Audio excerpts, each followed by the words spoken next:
Good morning. I have a very interesting EG today, and what we will do with this recording is I will walk you through the EG and the different findings on this EG. At the end of this tutorial, before we move on to the EG report, I suggest those of you who are practicing on writing your own EG reports, make sure that you pause the video, write down your impression, write down the body of the EG, your impression and clinical correlation, and then you can compare it with my report. Okay, so let's get started here. So the story is this is a 70-year-old man who had a very significant head injury. The patient is currently in the intensive care unit. Patient has twitching of his head to one side and twitching on one side of the face. The question is if this patient has non-convulsive status epilepticus or if the patient has some kind of an epilepsia partialis continua. So let's start. Take a piece of paper and take a pen and start writing down your report. So do you see a posterior dominant alpha rhythm here? So if we go at P301 or P402, so those are the posterior channels, likewise T501 and T602, do you see a well-formed alpha rhythm? If you don't, just we can mention that the EG background does not demonstrate a posterior dominant alpha rhythm. What do you see here? So we are looking at a lot of delta activity. So this is delta activity. We are seeing some theta activity, and we see some superimposed beta activity here. For those of you who are new to the channel, just a brief introduction. The channels that end with an odd number are recording from the left side of the brain. The channels that end with an even number are recording from the right side of the brain. Channels that end with the letter Z are recording from the midline. The red channel, the channel that is shown here in red, this is the ECG channel that is recording the heart rate of the patient. So coming back to the EG, so we see delta activity, we see theta activity, we see superimposed beta activity, then we see this kind of a discharge that occurs every so often. The EEG technologist indicates that the person's head is twitching to one side with all those artifacts, whether you call it artifact, whether you call it discharge, uh, with these discharges. Now you can note here that this page is shown at a gain of 7 microvolts per millimeter, and now I am moving to a gain of 30 microvolts per millimeter. So I've reduced the gain. What you see here is those discharges are still visible. Those discharges are also seen in the ECG channel. Now the ECG channel is not connected to the brain. It is not referenced to the brain. Both the inputs are from the chest. So this is picking up that discharge. So it is highly unlikely that this discharge is coming from the brain. The second point to see here is the midline channels, so the FZ, CZ, CZ, and PZ, the midline channels typically do not pick a lot of muscle artifact. So if a person has muscle artifact and you're not certain whether that's muscle artifact or whether that's coming from the brain, a good place to look at is the midline electrodes. So if the midline electrodes do not show that artifact or do not show that discharge, but the discharge is showing up on the ECG channel, then you can suspect that this is basically you're dealing with muscle artifact or some other kind of an artifact. Moving on to the next page on the EEG, if you look at this EEG carefully, I would ask you to compare the left hemisphere from the right hemisphere and see if you note any difference between the two hemispheres of the brain. So I would ask you to pause your channel here and see if you note down if you find any difference. So these are the parasagittal channels, parasagittal electrodes, meaning next to the midline, FP1, F3, F3, C3, C3, P3, P301. So compare the left hemisphere here with the right hemisphere. Do you see any difference? Does the left hemisphere appear a little bit more slower than the right side? I believe I do see an asymmetry here. I find that the left hemisphere seems to be a little slower when you're comparing the first 4 channels with the next 4 channels. Move on to the temporal channels, left temporal channels. So look over here and compare it with the right side. compare it with here, and you can see an obvious asymmetry. There is way more delta activity on the left side as compared to the right side. So please make a note of that. Moving on to the next channel here, you see more of that muscle artifact that is almost persistent, occurring not quite periodic but quasi-periodic, occurring every 1 to 2 seconds or sometimes even before 1 second. And you do see those discharges spilling on the ECG channel, and you do not see it on the midline. So basically, this far we've seen that we've not seen a well-developed posterior dominant alpha rhythm. We've seen that the predominant mixed frequencies in the background are those of delta and theta, with some superimposed beta activity that we are able to appreciate from time to time. We see that there is a discharge that occurs every so often. This discharge is also seen on the ECG channel and is not seen clearly on the midline electrodes. Now on this page, we are starting to see some posterior dominant theta activity, theta to alpha activity. It's not well developed. We cannot really appreciate the reactivity. But if you look carefully at T4, T6, you are starting to see some posterior dominant rhythm here.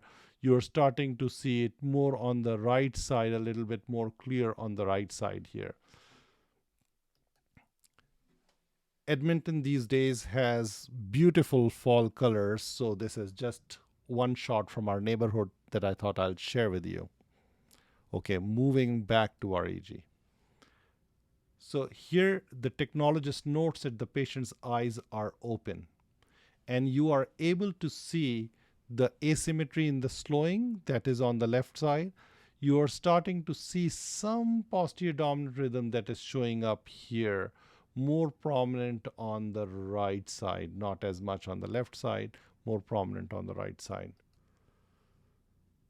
Patient is being tested by the technologist. So if you are one of the technologists, make sure that you examine the patient, do at least as much as your lab allows, and then document that on your EEG reports or on your EEG recordings.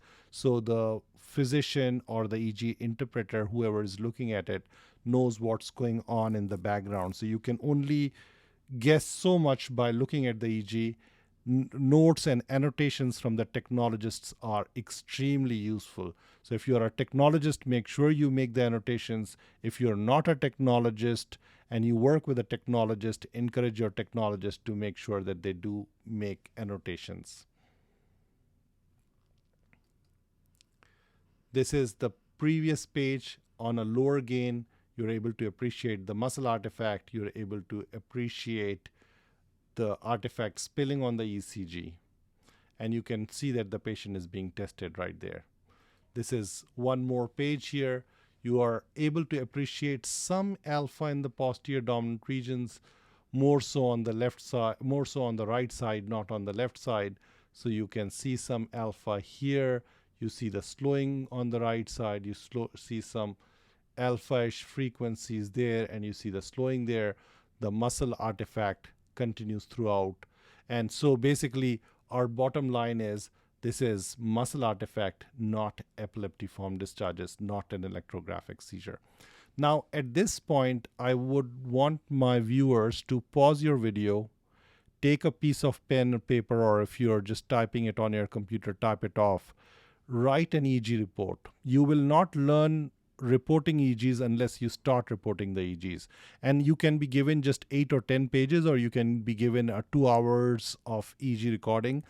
The practice you have to do is each time you see an EEG, try to put down, use whatever format you like, but try to put down a report of the EEG and then compare with the EEG with your colleagues or your supervisors or somebody you trust in reporting EEGs.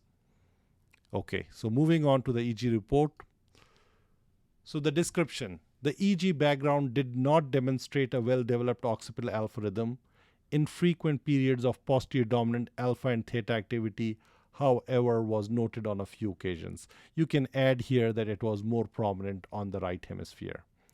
Predominantly a mixture of delta and theta activity ranging from 1 to 6 Hz was seen throughout the recording. Hyperventilation and intermittent photic stimulation were not done. So that was not done in this case. If it was done on the EG that you're reporting, make sure you do mention about that. Stage 2 sleep was not attained. Stage 2 sleep, one of the defining features of stage 2 sleep is sleep spindles. So if you don't see sleep spindles, you can say that stage 2 sleep was not attained. Muscle and movement artifact was seen corresponding to the head twitching to one side. This, however, was not associated with epileptiform discharges. This is important to mention that you did see something that could have been suspected of being epileptiform discharges, but you write your impression that this, however, was not associated with epileptiform discharges. Asymmetric delta activity was more prominent on the left hemisphere. The EKG demonstrated a heart rate ranging from 80 to 87 beats per minute. Make sure you do not use the calculation done by the computer because there was a lot of muscle artifact on the ECG. So this should have been done manually. So within a minute, or you calculate the heart, the QRS complexes in 6 seconds and multiply it by 10.